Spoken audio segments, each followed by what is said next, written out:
देखो question number में जो बचे हुए थे क्वेश्चन 48 नंबर तक हम बता चुके हैं। 49वां क्वेश्चन देखते हैं। इसमें लिखा हुआ है एक लिपिक अपने मासिक वेतन का 20% बचाता है। यानी एक कोई लिपिक है, लिपिक माने क्लर्क, ठीक है, वो अपने मासिक वेतन का 20% बचाता है। यानी उसकी कमाई टोटल जो है 100% है बच्चों। कितनी है? अरे कोनो भी चीज़ अपने आप में 100% होती है, तो उसकी कमाई जो है वो कितनी है? 100% है। ये है आय, उसकी आय। ठीक, अब क्या कह रहा है, एक लिपिक अपने मासिक वेतन का, ये जो 100% कमाई है ना, ये पर मंथ है, हर महीने की। ठीक है, मासिक वेतन का 20% क्या करता है बच्चा? बचाता है। तो भैया बचत कितनी है? बचत कितनी है उसकी बच्चों? 20% की बचत है। अगर 20% वो बचा लेता है तो खर्चा कितना करता होगा? 80%। तो खर्च उसका कितना होगा? 80%। बच्चों समझ पाए? यहाँ तक तो तुम खुद है अपने दिमाग से सोच करके निकाल लिए। लेकिन अब आगे और क्या कहता है, इसको देखिए। किसी आवश्यकता से, कोनो नई आवश्यकता हो गई होगी, किसी आवश्यकता से उसके मासिक खर्च में 20% की वृद्धि हो जाती है। किसी मासिक, उसके जो मासिक खर्च है, मासिक खर्च कितना? 80% है। ठीक है, तो मासिक खर्च में कितने परसेंट की वृद्धि हो जाती है? 20% की। तो ऐसे समझो, 100 रुपया कमाता है तो 20 बचाता है, 80 खर्चा करता है। तो यानी 80 रुपया जो है खर्च करता है, और कोनो आवश्यकता से 20% की और वृद्धि हो जाती है खर्चे में। तो 20% निकालो 80 का, 20% की वृद्धि हो जाती है, तो 80 का 20% निकालो कि कितना आ जाएगा? 16 आ जाएगा। कितना आ जाएगा? 16। तो पहले खर्चा कितना करता था बच्चों? 80%। पहले कितना करता था? 80%। यानी 80 रुपया अगर 100 पर देखा जाए तो 80 रुपया खर्चा करता था, लेकिन अब 16 और ज़्यादा खर्चा करेगा, 16% और खर्चा करेगा ज़्यादा। तो जोड़ देंगे 80 में 16 तो कितना हो जाएगा? 96। तो अब खर्च कितना है? अब वो जो आवश्यकता है, अब कितनी खर्च हो गई उसका? 96%। अब खर्च कितना होगा? 96%। पहले खर्च कितना था? 80, लेकिन किसी आवश्यकता से उसका 20% खर्च बढ़ गया, तो 80 का 20% निकालोगे तो 16 रुपये निकल के आएगा। और 80 पहले खर्च था, 16 और है, तो कुल मिलाकर के कितना खर्च करता है अब? 96। लेकिन इसमें क्वेश्चन में क्या कह रहा है? कितना खर्च? क्वेश्चन में क्या कह रहा है? देखो और क्या कह रहा है क्वेश्चन में। क्वेश्चन में कह रहा है जिससे पता चलता है वह केवल 80 रुपये प्रतिमाह बचाता है। क्या कहता है? जिससे पता चलता है वह, अच्छा 60 रुपये प्रतिमाह बचाता है।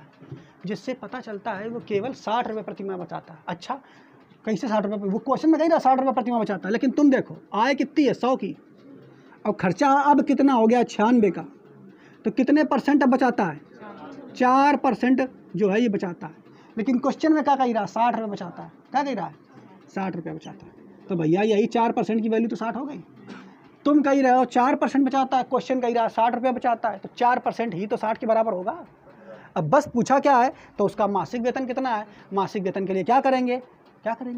60 में उल्टा गुणा कर देंगे 4% का। ठीक है, या अगर वैसे निकालना चाहो तो वैसे निकाल लो। 4% की वैल्यू है ये, तो 100% की वैल्यू निकालोगे 100% की, तो 60/4, ये 4 नीचे आ जाएगा, गुणा 100 का करा देंगे। ठीक है, अब काट देंगे तो ये कितना आ जाएगा? कितना से कटेगा? 15 से आ जाएगा। उसको काटेंगे तो कितना आ जाएगा? 1500 आ जाएगा।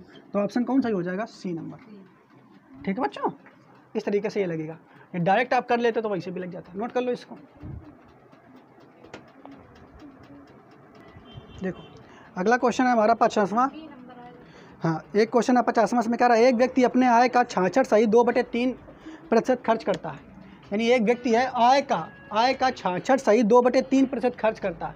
तो आय जो होगी उसकी, हमें पता है कोई भी चीज़ अपने आप में 100% होती है, तो आय जो होगी उसके बच्चों वो 100% होगी। आय कितनी होगी? 100%। आय 100%। लेकिन खर्च कितना करता है? खर्च, इस आय का खर्च इसका कितना है?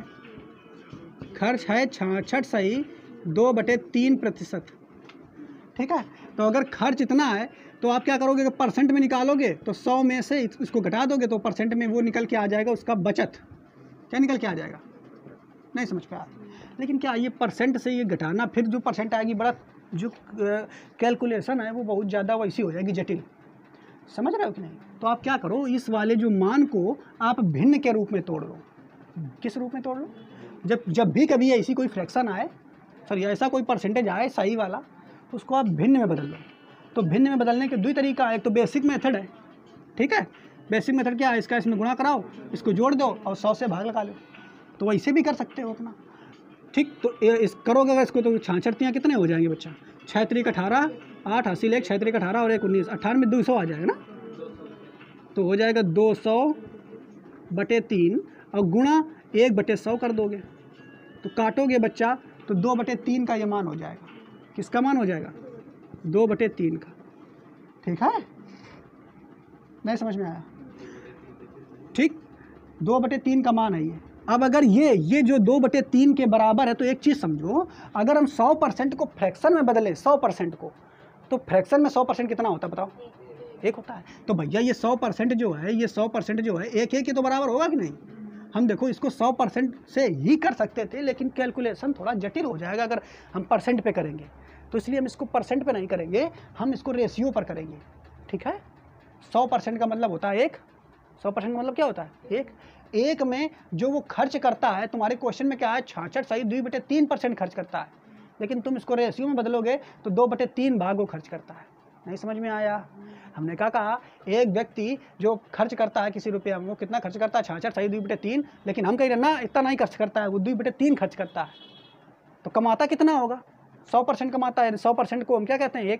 1 रुपया कमाता है तो उसका 2/3 हिस्सा वो खर्च कर देता है, तो बचाता कितना होगा? तो निकाल लोगे, 1 में से इसको घटा दो, तो 1 माइनस 2/3 घटाओगे तो कितना आ जाएगा?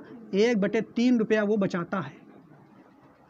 बात समझ में आ रहा है? और इन दोनों को अगर जोड़ोगे तो 1 रुपया आ जाएगा। समझ पा रहे हो कि नहीं? अब क्वेश्चन में क्या है, इसको कर लो, अब कैलकुलेशन आसान हो जाएगी। तो देखो अब क्या कह रहा है, वह प्रतिमास 120 रुपया बचाता है। क्या कह रहा क्वेश्चन? वह प्रतिमास 120 रुपये बचाता है। तुम कह रहे हो हाँ गलत बात, 1/3 रुपया बचाता है, अनुपातिक 1/3 बचाता है, वो कह रहा है 120 बचाता है, यानी 1/3 की वैल्यू है 120। नहीं समझ पाए? वो कह रहा है 120 रुपये बचाता है, तुम क्या निकाले? 1/3 रुपया बचाता है। ठीक है, और जो ये मान है ये रेशियो में है, तो इसको बताने के लिए आप चाहो तो ऐसे रेशियो लगा लो। ठीक है, कोई दिक्कत नहीं है, इसे ना ये लगाओ तब भी चल जाएगा, लेकिन लगा लो, अच्छी बात है। आगे तो क्या पूछा? तो उसका व्यय प्रतिमास कितना है? व्यय मतलब खर्च प्रतिमास कितना है? तो देखो 2/3 की वैल्यू है 120, तो व्यय कितना करता है? 1/3 की वैल्यू 120, तो व्यय कितना होगा? 2/3 का मान निकाल दो, निकल आएगा कि नहीं? आसानी से निकल आएगा। देखो 1/3 की वैल्यू 120, तो 1 का मान निकालोगे तो 1 का मान कितना होगा? 3 का उधर गुणा करा देंगे, 360 हो जाएगा। हो जाएगा कि नहीं? अनुपातिक 1 का मान 360 हो गया। अब तुम्हें निकालना क्या है? व्यय, खर्च कितना है? खर्च है 2/3, खर्च कितना है? 2/3, तो बस 2/3 का गुणा इधर कराओ उधर भी कराओ, तो अनुपातिक 2/3 का गुणा कराओगे तो ये तो 2/3 आएगा, और उधर कराओगे तो 360 बटे गुणा 2/3। अब 3 से काटोगे तो 3 एकम 3, 3 दूनी 6, 12 आ जाएगा। अब 12 दूनी 24, यानी 240 रुपया उसका खर्च निकल के आ जाएगा बच्चों। ठीक है? हमें क्या करना है? जब भी कोई रेशियो मतलब परसेंटेज ऐसा कठिन दे दे तो उसको रेशियो में कन्वर्ट कर लेना है, और रेशियो में कन्वर्ट करने के बाद आप जो 100% में चीज़ सोच रहे थे उसको 100% में नहीं सोचेंगे, आप उसको 1 पर सोचो, अनुपातिक 1 पर। ठीक है, वैसे निकालोगे तो बड़ी आसानी से क्वेश्चन लग जाएगा। नहीं समझ पा रहे हो? और निकाल सकते हैं, जो परसेंटेज वाला रूल है उससे भी निकाल सकते हैं, लेकिन उसमें क्या है? गणना करना पड़ेगी। यहाँ पे देखो इसका अलग है, उसका बाद में काम वही करना पड़ेगा, तो इससे बढ़िया पहले उसको बदल लो आप, गणना आसानी से हो जाएगी। ठीक है।